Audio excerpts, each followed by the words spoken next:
ജസ്ന തിരോധാന കേസിൽ പിതാവിന്റെ ഹർജിക്കെതിരെ CBI report file ചെയ്തു. കേസ് ഈ മാസം 12-ന് പരിഗണിക്കും. സിബിഐ കേസ് അവസാനിപ്പിച്ചതിന് എതിരെയായിരുന്നു ജസ്നയുടെ പിതാവ് ഹർജി നൽകിയത്. ഷഫീദ് റാവുത്തർ ചേരുന്നുണ്ട് തിരുവനന്തപുരത്തുനിന്ന്. ഷഫീദ്, ജസ്നയെ കാണാതായി വർഷങ്ങളായിട്ടും ഇതുവരെ ഒരു തുമ്പും കണ്ടെത്താൻ പോലീസിനായിരുന്നില്ല. പിന്നീട് സിബിഐ അന്വേഷണം നടത്തിയിട്ടും അതിലൊരു പുരോഗതി ഉണ്ടായില്ല. വലിയ അന്വേഷിക്കേണ്ട കാര്യങ്ങൾ അന്വേഷിച്ചിട്ടില്ല എന്നത് ഉൾപ്പെടെയാണ് ജസ്നയുടെ പിതാവ് പരാതിപ്പെട്ടിരുന്നത്. നിലവിൽ എന്താണ് സിബിഐ പറയുന്നത്?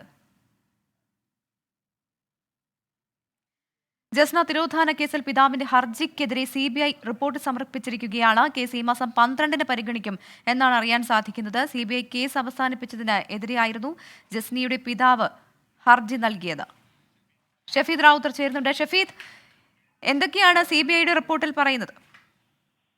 ഈ ജസ്ന തിരോധന കേസുമായി ബന്ധപ്പെട്ട് ജസ്നയുടെ പിതാവ് നൽകിയ ഹർജിയാണ് ഇന്ന് തിരുവനന്തപുരം സിബിഐ കോടതി പരിഗണിച്ചത്. സിബിഐ അന്വേഷണം കാര്യക്ഷമമല്ലെന്നായിരുന്നു തിരുവനന്തപുരം സിജെഎം കോടതി നൽകിയ പിതാവിന്റെ ഹർജിയിൽ ആരോപിച്ച കാര്യം.